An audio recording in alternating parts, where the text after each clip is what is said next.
The way that the news shifted yesterday from covering Charlie Kirk to covering yet another school shooting is an American tragedy. Today, families are waking up without their children. More than 400 children have been killed at school in the last decade here in the United States. The heartbreaking truth is that when there's a shooter at school, they don't know if the families inside are Democratic or Republican. They just see children. As a white woman, I want to make it very clear that I am not your ally when it comes to being anti-police. One of my best friends is a police officer. I am not your ally if you are transphobic. I have 2 friends with trans children. I am not your ally if you are homophobic, because guess what? My best friend who's a police officer is also gay.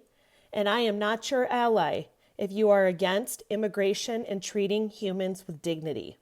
And lastly, I am not your ally if you support the genocide of innocent children in Palestine. My empathy is not my weakness. It's actually my strength.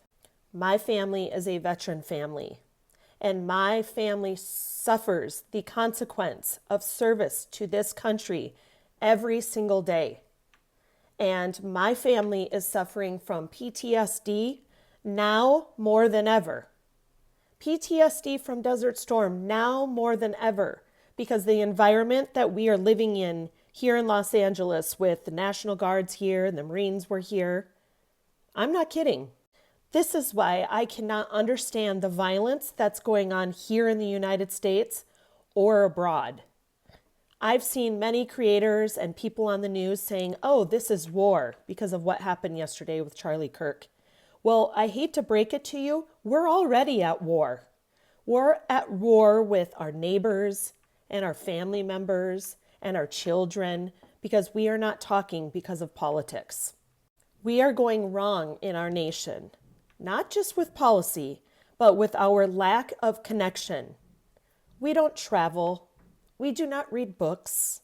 We do not visit another religion's mosque or temple or church. My first responsibility is my immediate family.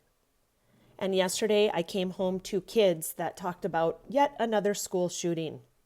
And then I logged on to my social media accounts and I had messages from somebody that I respect dearly that debated Charlie Kirk, who was feeling guilt. I could feel it, guilt. Again, my empathy is my strength. And I opened other messages from my followers who are the blue dot in their family and the blue dot in their small town, telling me they don't have anybody else to talk to. Again, my empathy is not my weakness, it's my strength. We live in the United States of America, where the First Amendment, the freedom of speech, is our right, even when our beliefs clash. We also live in a country where we have the Second Amendment right, which I support because I grew up in a family that respected the power of the gun, and I've owned my own firearms. But somewhere along the way, we have lost respect for human life. Guns and rights and free speech, do they really matter if we continue to treat people we know, our fellow citizens, like enemies? We all sound like a broken record when we say something has to change.